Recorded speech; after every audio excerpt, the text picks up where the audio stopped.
দিয়ে তো তোমরা অনেকেই অনেক রকমের রেসিপি বানিয়ে খেয়েছো। কাঁচকলা দিয়ে মাছের ঝোল, কাঁচকলার কোপ্তা কিংবা ভাপা। কিন্তু আজকে আমি তোমাদের সাথে একদম ভিন্ন স্বাদের সম্পূর্ণ নতুন একটা রেসিপি শেয়ার করতে যাচ্ছি। হ্যালো এভরিওয়ান, আসসালামু আলাইকুম। Welcome back to my channel Zakia's cooking blog থেকে আরও একটি নতুন রেসিপি দেখার জন্য সবাইকে স্বাগতম। আজকে কাঁচকলা দিয়ে রান্না করব শিং মাছের ডিম। কাঁচকলা দিয়ে শিং মাছের ডিম এই রেসিপি একবার রান্না করে খেয়ে দেখো, গ্যারান্টি দিয়ে বলছি গরম ভাতের সাথে আর কিচ্ছু লাগবে না। বাড়ির সবাই হাত ও আঙ্গুল চেটে পুটে খাবে। আজকে একদম কম মশলায় ভীষণ সুস্বাদু আর পুষ্টিকর এই রান্নাটি তৈরি করে দেখাবো। তো চলো বন্ধুরা, কিভাবে এই কাঁচকলা দিয়ে মাছের ডিমের রেসিপিটা তৈরি করি। তো দেখো, এখানে আমি কিন্তু একদম পাকা পুষ্ট 3টা কাঁচকলা নিয়েছি। কাঁচকলাগুলো কিন্তু উপর থেকে খোসা ছাড়িয়ে নিব। আমি একদম পুরো খোলটা ছাড়াবো না, উপর থেকে হালকা করে খোসাটা ছাড়িয়ে নিব।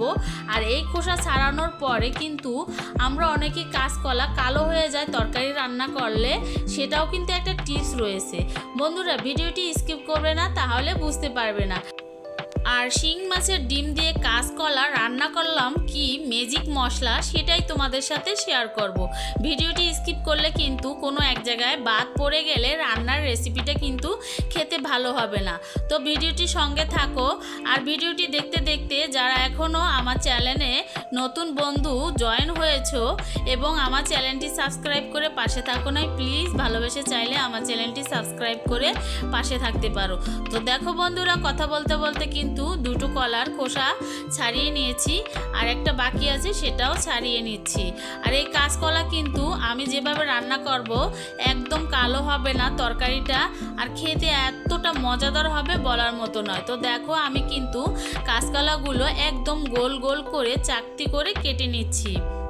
তোমরা চাইলে তোমাদের যে যেরকম ডিজাইন করে কেটে নিতে চাও সেটা কিন্তু কেটে নিতে পারো, কিন্তু আমার কাছে মনে হচ্ছে যে এভাবেই কিন্তু মাছের ডিম দিয়ে রান্না করলে তরকারিটা দেখতেও সুন্দর হবে, আর দেখতে সুন্দর হলে যে জিনিস খেতেও কিন্তু অনেক মজার হয়।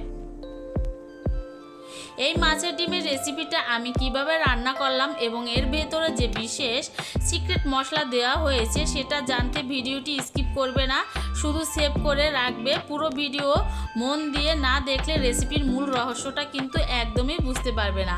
তো দেখো, এখানে কিন্তু আমি কাঁচকলা দিয়ে যে মাছের ডিমটা রান্না করব সেটা হলো শিং মাছের ডিম। এটা কিন্তু আমি লবণ, হলুদ, মরিচ দিয়ে ভালোভাবে ফাটিয়ে নিলাম। অবশ্যই এভাবে সুন্দর করে ফাটিয়ে নিতে হবে এই রেসিপিটা তৈরি করার জন্য। আমরা কিন্তু মাছের ডিম অনেকেই অনেকভাবে রান্না করে খাই, কিন্তু এভাবে কে কে রান্না করে খেয়েছো অবশ্যই কমেন্টের মাধ্যমে জানাবে। আর এইভাবে একবার রান্না করে খেয়ে দেখো, একদম মুখে লেগে থাকবে, আর এই মাছের ডিমের রেসিপি ভুলতেই পারবে না। তো চলো বন্ধুরা, রান্না করা শুরু করা যাক। তো দেখো, এখানে একটা কারি প্যান বসিয়ে দিয়েছি, প্যানটা গরম করে নিয়েছি, আর এখানে পর্যাপ্ত পরিমাণে তেল দিয়ে দিলাম।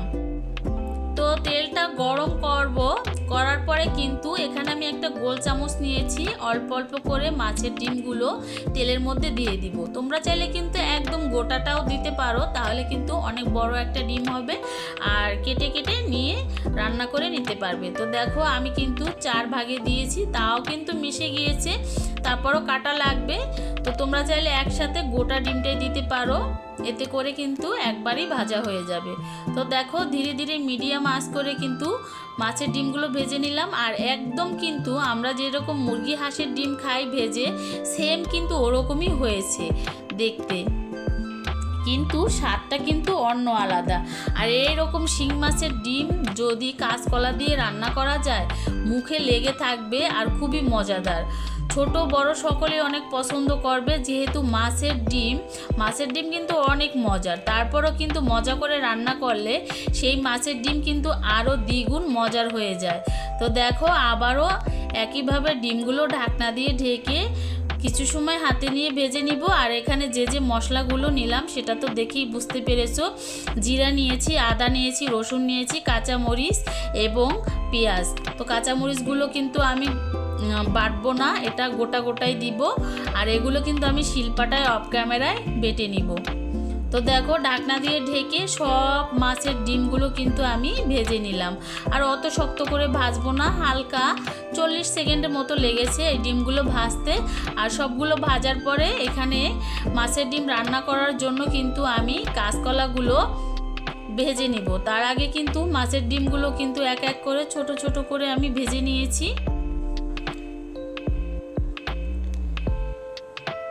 আর এই ডিমগুলো কিন্তু একদম ডিমের যেরকম আমরা ভাজি ওরকমই লাগতেছে, কিন্তু কালারটা একটু অন্যরকম। যেহেতু এখানে শিং মাছের ডিম একটু কালো কালো, সেক্ষেত্রে এখানে কালোই হয়েছে। এই পর্যায়ে যে কাঁচকলাগুলো আমি নিয়েছি এগুলো কিন্তু একটু কুসুম গরম পানি দিয়ে আর লবণ দিয়ে আমি মাখিয়ে রেখেছিলাম। তো সেটা তোমাদের দেখাতে পারি নাই, এটা আমি তোমাদের বলে দিলাম। যখন কাঁচকলাগুলো কাটবে তখন কিন্তু একটু লবণ দিয়ে মাখিয়ে রাখবে, তাহলে কিন্তু একদম কষটা বের হয়ে যাবে আর কালো ভাব থাকবে না। চাইলে একটু হলুদ দিয়েও মাখিয়ে রাখতে পারো, লবণ আর হলুদ দিয়ে। আর তারপরে যখন ধুবে তখন একটু কুসুম গরম পানি দিয়ে ধুলে কিন্তু আর কাঁচকলার গায়ে যে কালো অংশটা থাকে সেটা বের হয়ে যায়, আর তরকারি কালারটাও নষ্ট হয় না। তো দেখো হলুদ লবণ দিয়ে কিন্তু কাঁচকলাগুলো ভেজে নেওয়া হয়ে গিয়েছে, হালকা করে ভেজে নিয়েছি। আর রান্নাটা করার সময় অবশ্যই কাঁচকলাগুলো একটু ভেজে নিবে, তাহলে খেতে কিন্তু অনেক ভালো লাগবে। আর এর সাথে কিন্তু আমি আরও আলু অ্যাড করব। তো আলুগুলো অফ ক্যামেরায় আমি ভেজে নিয়েছি।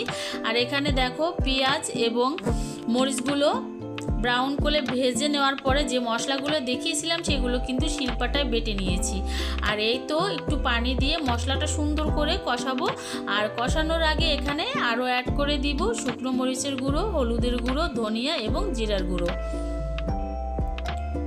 আর অবশ্যই এখানে একটা দারুচিনি এলাচ দেওয়ার চেষ্টা করবে, তাহলে কিন্তু খুব সুন্দর একটা ফ্লেভার আসবে তরকারি। তো বন্ধুরা ভিডিওটি দেখতে দেখতে এখনও যারা একটা লাইক দাও নাই, অবশ্যই একটা লাইক দিয়ে যুক্ত থাকো। তো দেখো সবগুলো উপকরণ দিয়ে দিলাম, আর স্বাদ মতো দিয়ে দিব লবণ। লবণটা দেওয়ার পরে কিন্তু সুন্দর করে মশলাটা কষিয়ে নিতে হবে। এখানে আরেকটু তেল লাগলো, তাই সেক্ষেত্রে এখানে আরেকটু তেলের পরিমাণটা দিয়ে দিলাম। আর ধীরে ধীরে কিন্তু মশলাটা কষিয়ে নিব। যখন কষাতে কষাতে মশলার গায়ের উপরে যখন তেলটা ভেসে উঠবে তখনই বুঝতে পারবে একদম মশলাটা পারফেক্ট কষানো হয়ে গিয়েছে।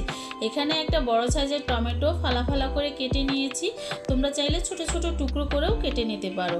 তো দেখো মশলার মধ্যে কিন্তু টমেটোগুলো দিয়ে দিলাম। এদিকে মশলাও কষানো হয়ে গেল, টমেটোগুলো আধা ভাব সিদ্ধ হয়ে গেল।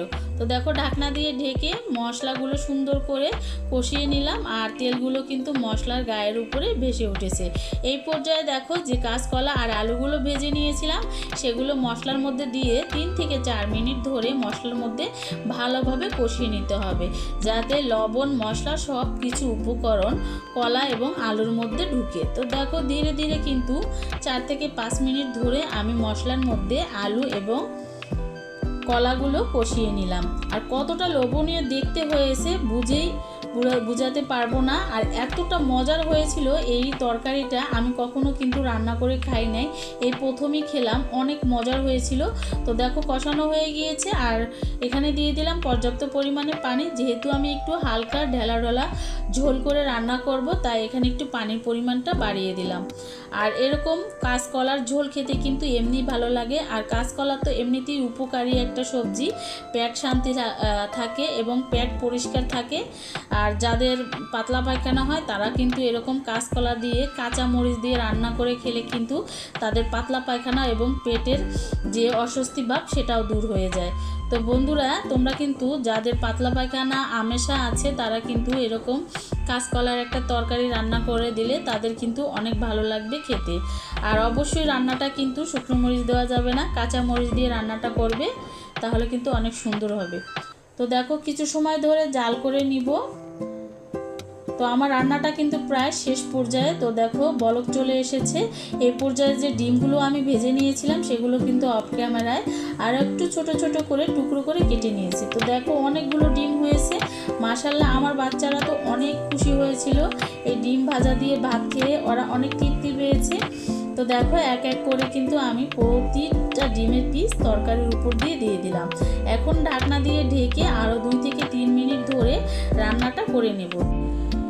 দেখো তো বন্ধুরা, চমৎকার আর লোভনীয় দেখাচ্ছে কাঁচকলা দিয়ে তৈরি একদম স্বাস্থ্যকর, পেট ঠান্ডা রাখার মতো কম মশলায় এই শিং মাছের ডিম হালকা পাতলা ঝোল গরম গরম ভাতের সাথে পরিবেশন করলে একদম জমে যাবে।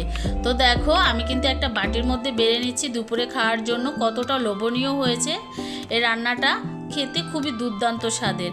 রেসিপিটা তোমাদের কাছে কেমন লাগলো কমেন্ট করে জানাবে, আর ভালো লাগলে লাইক ও সাবস্ক্রাইব করতে একদম ভুলবে না। আজ এই পর্যন্তই, সবাই ভালো থাকো সুস্থ থাকো এই কামনা করি। আল্লাহ হাফেজ, আসসালামু আলাইকুম।